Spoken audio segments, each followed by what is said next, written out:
Have you ever heard of Burundi? Don't worry if you can't place it on a map. Most people can't.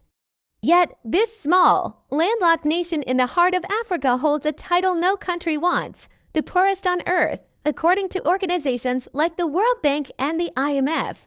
This isn't just a bad year, it's a consistent, tragic reality. The numbers are difficult to wrap your head around. The average person here lives on about $180 a year. Let that sink in. Not a month, a year. Imagine you're one of the lucky few with a formal job. Your entire monthly salary might be just $15. And with that, you have to support a family that often includes 8 or more people. This isn't just poverty, it's a daily battle for survival. The struggle is so extreme that it shows up in the most unexpected places. Even at the country's main international airport, the computer systems you see are often just free demonstration versions. Why? Because the full software license fees are too expensive. Across the nation, electricity is a rare luxury. Only about 7% of the population has access to a reliable power grid. For everyone else, when the sun goes down, the world goes dark. Burundi is overwhelmingly young. 65% of its people are under the age of 25, but this youth is met with a harsh reality. Due to extreme poverty and a critical lack of medical care, the average life expectancy is just 49 years old. It's also the second most densely populated country in Africa, putting immense pressure on already scarce resources. Over 70% of the population lives below the poverty line, trapped in a cycle that's incredibly hard to break. To understand the daily grind, you just have to look at the streets. You'll see men on bicycles, but they aren't out for a leisurely ride. These are the nation's couriers, and they perform superhuman feats every single day. They push impossible loads, sometimes up to 200 kilograms, that's over 400 pounds, across cities and rough country roads.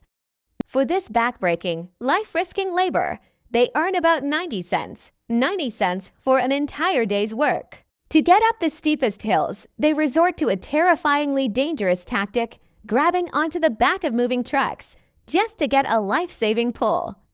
It's a daily gamble with their lives, all for less than $1. 90% of Burundians work in agriculture, their lives tied to the rhythm of the land. But it's a life stripped of modern comforts. Many farmers live in simple mud huts with no electricity, sleeping on straw mats on the floor. In some of the most remote villages, the modern economy has completely broken down. Money has no value. Instead, people have gone back to the ancient system of bartering, trading their harvested crops for other essential goods. It's a world away from the one most of us know. The health crisis here is a silent, ongoing tragedy. 1 in every 5 children will not live to see their 5th birthday, mostly due to severe malnutrition. In fact, Burundi has one of the lowest rates of meat consumption on the entire planet. Making matters worse is the catastrophic shortage of doctors. There is only 1 doctor for every 35,000 people. For context, in many developed countries, that ratio is 1 doctor for every 300 people. As a result, many Burundians, especially in rural areas, will go their entire lives without ever setting foot in a hospital. You might think education could be a way out, but even that path is incredibly narrow. While more children are attending primary school, which is a positive step, the numbers drop off dramatically after that. Only 32% of students manage to finish secondary school. And the chance of going to a university, less than 1%. The ladder out of poverty is missing most of its rungs. To understand how things got so bad, we have to look at history. The colonial rule by Germany and Belgium left deep, painful scars. They introduced ethnic identity cards, formally dividing the population into Hutu, Tutsi, and Twa. This artificial labeling fueled decades of brutal ethnic conflict that only officially ended in 2005. But the instability continues today in different forms. Corruption is everywhere.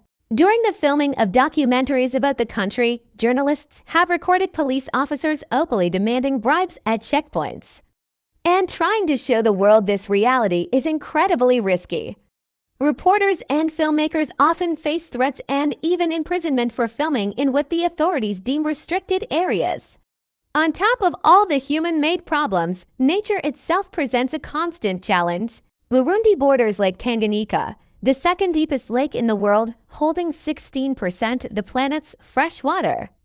But it's heavily polluted, and its waters are home to massive Nile crocodiles, making it a source of danger. More critically, decades of uncontrolled deforestation have stripped the land bare. This leaves the country extremely vulnerable to natural disasters. When the heavy rains come, devastating floods sweep through, washing away homes and destroying the precious farmland that people depend on to survive. Even the country's main export offers little relief. Gold makes up half of Burundi's total export value, along with coffee and tea.